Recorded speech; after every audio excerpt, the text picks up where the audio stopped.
In this episode, we'll be talking to Lukman Adeshina, who's a Deputy Head of Year and a PE teacher.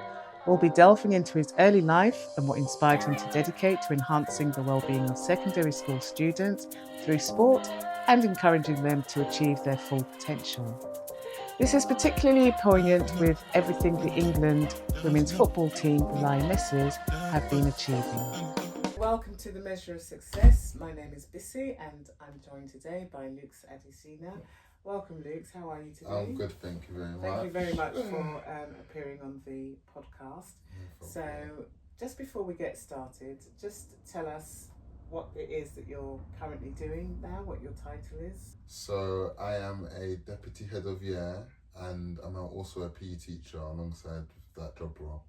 And is that in primary school or secondary school? Secondary school. So, I teach secondary school and a bit of sixth form as well. So we're going to build up to where you currently are, but starting with your early years, your early education. So you were raised in the UK by your parents and you're one of 4 children, so you've got 3 siblings.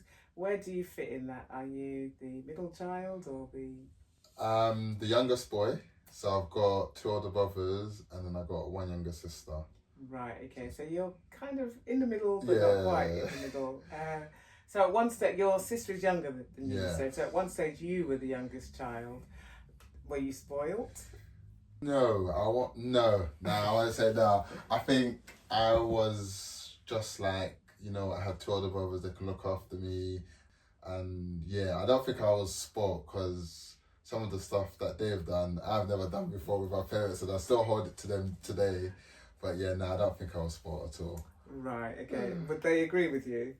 Your brothers, I think, 100%. I think they'll agree with me. Yeah, 100%. Right, okay. Going to school, primary school starting with, do you have early memories of primary school? And if so, how was it? How did you find primary school? I loved my primary school too, because it was literally, I'll say, 100 metres away from my house. Yeah. Like I can go back to it. Like I remember my majority of my teachers in primary school as well, so it was good. It was a good experience. Right, so you were popular in the school with your teachers? Yeah, I think due to me doing a lot of sport. So you were always quite sporty, you would say? Yeah, I'm always quite sporty, yeah.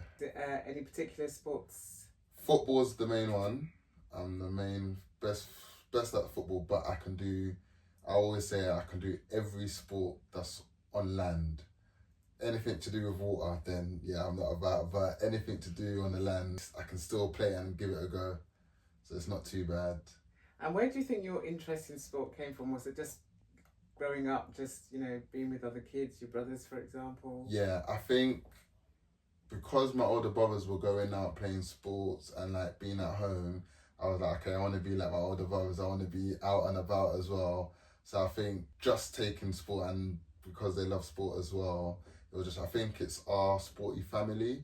So like, I know my dad used to do badminton when he was younger as well. So I know my mum just used to play a bit of sport. So I think it just grew in our family that, we all have to be a bit sporty. And I think having that bit of competition between my brothers, saying, okay, I'm better than you, or I'm better than this, then I think that just made my love for sport even more. It's interesting that now that's obviously become part of your career as well. Did you have the same love for secondary school? Yes, I think that I became a bit of my own person in secondary school. It's like, okay, you know what, you've got your own time to just make your own chapter for yourself. So I loved it in a sense of, because the secondary school that I went to was like haberdashers. I was the first one, and it was a sports academy. So I was just like, okay, you know what, this is a new chapter for us. So this is a new beginning. And I really loved it because I love sport. So it was just really good for me in that sense. So was that an easy career choice for you then, to decide that you wanted to teach in schools sport? Oh, no. The funny thing was, from year 5 all the way up to year 10, I thought I was going to be a finance or accounting, because I was good at maths, and I thought, you know what, this is good pay, it's good money, and I think my parents were like, okay, accounting's a good thing, but I always loved sports, so sports was always like the back burner, but it wasn't the main thing. But then I think in year 10, I done my GCSEs early for maths, and I just thought to myself, I don't really like maths as much compared to sports. So, okay, you know what, from then I'm going to pursue sports in a way. So either I'm involved in sports with a football club or just having that sporty or physical activity, because I always loved PE. Like PE was my first favourite subject. Like no matter what, rainy, sun, snow, I was out there in shorts, just running around enjoying myself. So I always thought if I don't make it in sport, then 100% has to be related to working behind the scenes or working with someone. And the idea of working in schools with secondary school children, that didn't terrify you? Nah, I think it's interesting because I think I can never work in a primary school, because I think with secondary school it's easy, not easier, but it's easier to relate to them. You can talk to them, you can give them a bit of advice. Hopefully they do listen. But with primary school, it's not more. It's just like you're kind of guiding them on the way, but you're not really like their milestone, or like you haven't really got that effort to change their life. Like in secondary school, they've grown up a little bit more, they become a lot more independent, and then like you giving them advice is just like, okay, you know what, sir's actually told me good advice, or sir's gave me this, or sir's helped me with this, like, and that can take them on to their next chapter. Right. So, do you think it's important to sort of inspire your students, young people, basically, into sport? I think if it's not to do with sport, but I think, yeah, oh, that's a hard one, because I think yes, actually, because I think what I realized is if they don't like sport now, 10 years down the line or 5 years, they might say, you know what, I need to start going to the gym, or I need to start doing this bit, or I need to start doing this. And like, if they got that love, or not even love, just got that understanding of the importance of sport and healthy and fitness when I was in secondary school, that can help them and like save them all the struggles that they might go through later on in life. You like learn so much about yourself as well during sport.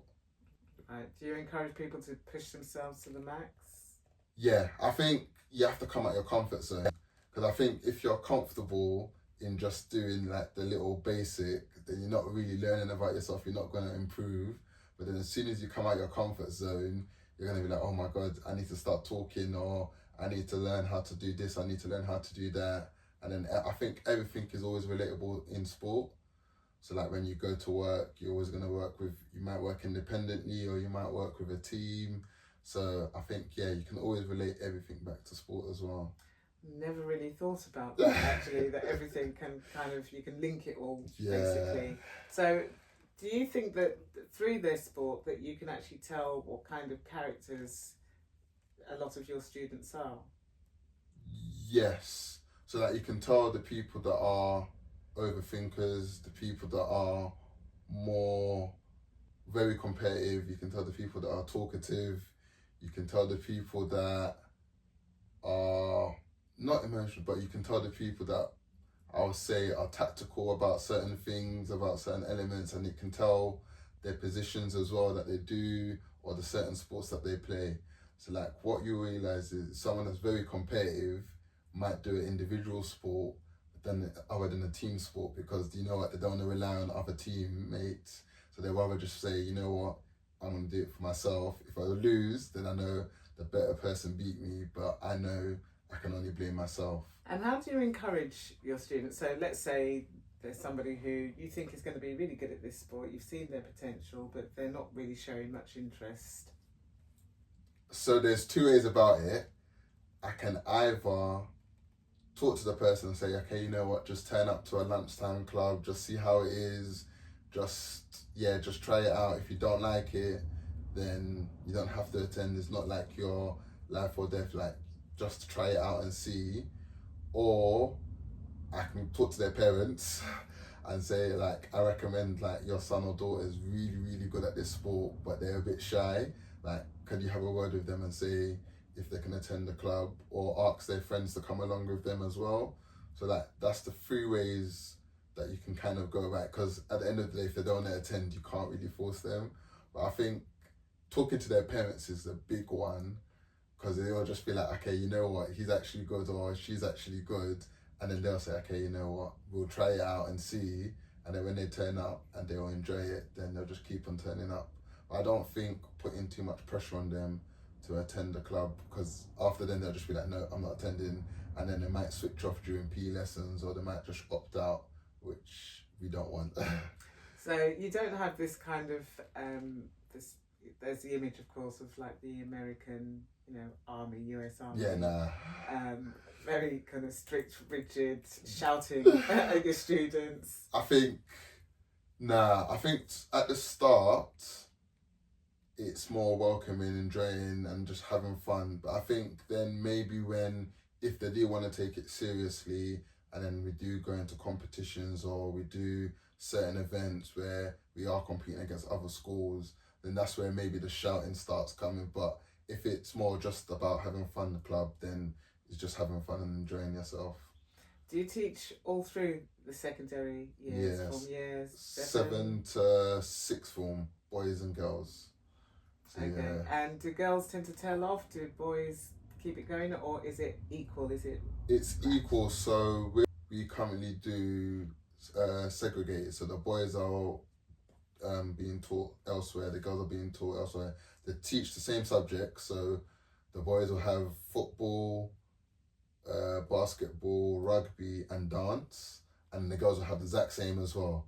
So it will just be the same, but they're just doing a different time. So that will give the chance for the boys to sit so we can see the boys, and then the girls so we can see the girls. Because certain boys and certain girls don't like mixing, or if they are together, they're just going to act different completely. Right. So we keep them separate, and then when they do compete, it'll be called something like an interform. So they'll compete with their interform, like their form class, where they'll go against other form classes, and then that will be mixed. But that will be like the only first time they've seen each other actually competing. So yeah, so it's a bit interesting. In terms of the types of sports, do you tend to find that boys are more aligned to one sport, girls to the other? Yeah, I think the boys are more aligned to football, basketball. But I think it's just because we're in the UK, so that's the main thing that everyone just sees around is either football or basketball. The girls are more open to different sports, but I think, so like at my high school, the only thing that they don't like is rugby, because it's about getting muddy, running around on the floor. They're not really into that. But football they love, basketball they love, dance they love, but the boys love dance as well. But because the boys are together and they all act up with the core, and it's like, oh, I didn't know that you could dance, and they actually get into it, so it's really good. That must be really interesting Yeah. to see. I think it's a bit of the dynamics are changing, of course, and it's great because obviously the England football team are doing really well. The ladies, Yes. football is doing really well. Do you think that's encouraged more ladies or girls to take up the sport? 100%. Because I think now, when I first arrived at the school that I was at, they only had one girls team for a 1 year group, but now every year's got a girls team. And I think seeing that success from outside, and it's like that press, that media, then it's like, okay, you know what, if this person can do it, let me try and at least attempt to see if I can try it out. And I think because of social media nowadays, everyone wants to get involved, so everyone's seen it on their social media. So when they do get involved, it's like, okay, you know what, this is good. And because it's a team game as well, so you can go with your friends, you don't have to be competitive, you can go to a park and kick a ball around and have a bit of fun. So I think, yeah, that's a major success from the England football team as well. Good. It's really encouraging to know, obviously. So any girls out there that are considering taking up football, the stigma has been removed, would you say? 100%. I think now, especially with the ability that they're getting, there's a lot of like schools, a lot of clubs there for them to help develop as well, and giving them the opportunity compared to how it was just say maybe 10, 15 years ago. So yeah, it's so much better now. You mentioned that you're also head of year.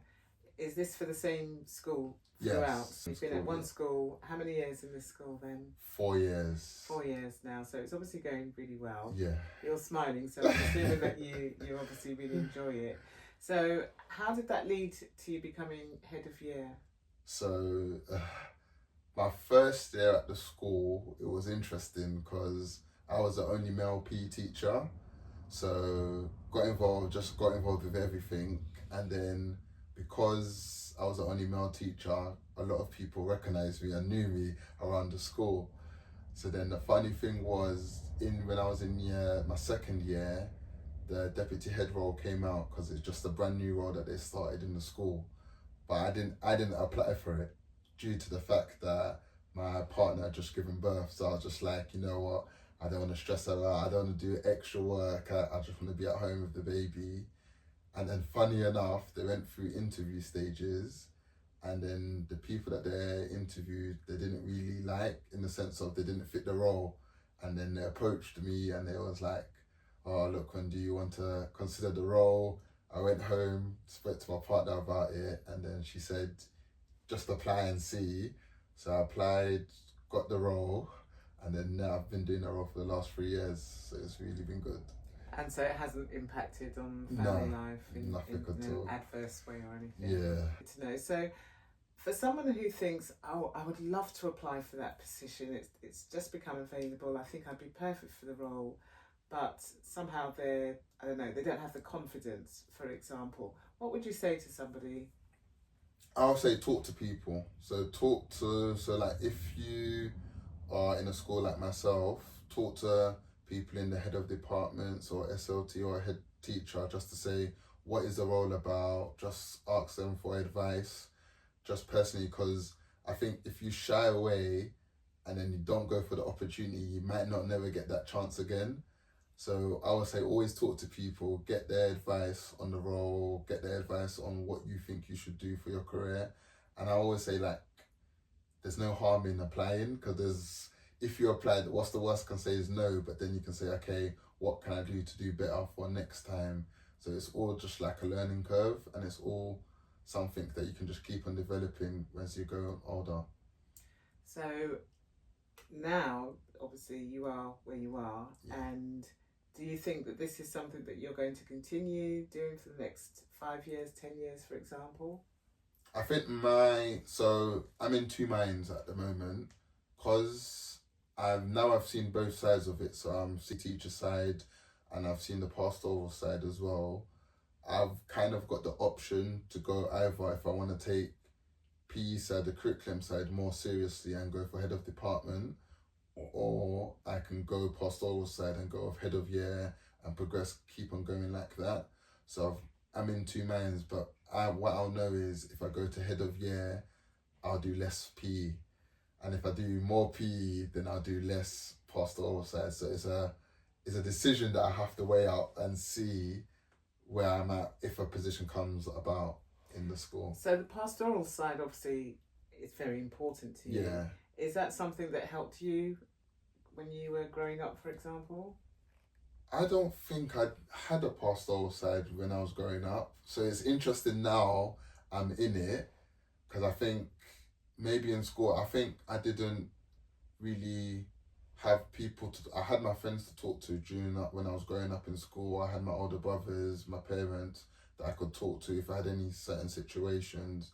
But now that I'm actually joining the pastoral side, I'm like, oh, we didn't really have that when we were growing up, which is a little bit upsetting, but I think is a good thing that is now happening now.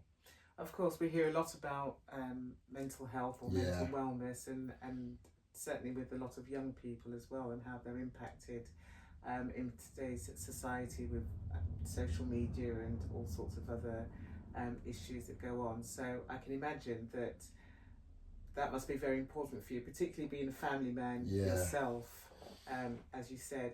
How do you think it is for young people, young teenagers, for example, adolescents growing up in today's environment? Do you think the impact of social media is so much greater, for example, than when you were going through school? I think 100%. I think when I was growing up, I didn't really have social media wasn't really a big thing like that. Now, like you see, if, like students from or even primary schools, people having a phone on their phone, going on the internet, going on Instagram and Twitter, and I think they will, as they're growing up, they will look at that and think this is the norm, or this is what I want to be, or this is what I want to see, not knowing that this is just a picture that people are just putting out there. Like they could live a completely different life to what they're showing, and I think that's having a negative impact on students because they'll be like, okay, I want this amount of money, I want this job, I want this job, I'll do whatever I need to do to get there, but they don't know in the complications or they don't know in what they have to do.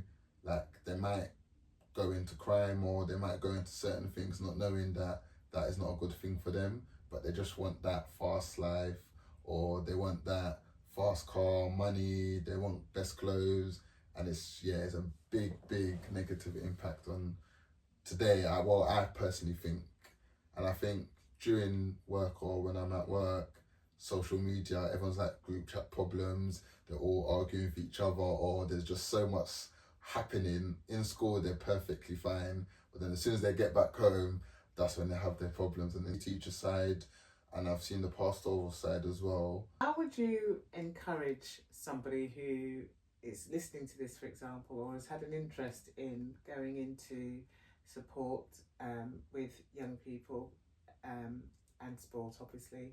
How would you encourage them? What advice would you give them? I'll say it is at the start. It will be difficult to find your feet and to find the, I think, who you are. But then I think as you keep on persevering, then you build a rapport with the students or you build a rapport with young people, then it becomes so much easier. Because at the start, you have to think to yourself, you're just a brand new face to them. They don't know you, you don't know them. You are going to be clashing no matter what. But then as you get to know each other, as you see, okay, this person likes this or this person don't like this, then it becomes a lot more easier. And then you build that rapport and then it just becomes, and then you'll just enjoy it.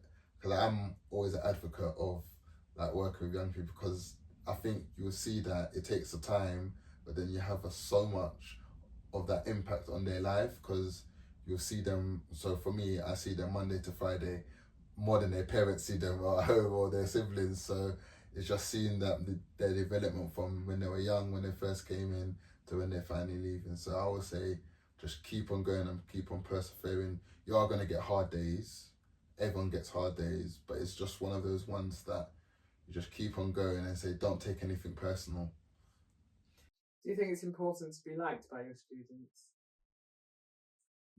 Or is No, respect more important? I think respect because what you if they understood your morals, your rules and values, then they'll be like, okay, you know what, I can do this. Or if you like your teacher, just after a while, just be like, okay, I want to take advantage, or I want to do this, I want to do that, and it's not really them learning because when you go outside, not everyone's gonna like you. So it's not life. It's not real life. So I think if they understand that there's a relationship between student and teacher, and then understand the respect, they understand how life works, then I think that'll be a lot easier and better. Okay, I think that's good advice and good encouragement. It's been really lovely talking to you, No Luke, and problem. thank you very much. I wish you all the best for the future, Thank you for and having me. hopefully at some point you'll come back on our show. No problem. Thank you Okay. very All right, much. thank you. I'm Bissy Omi, and this is Luke's Adesina.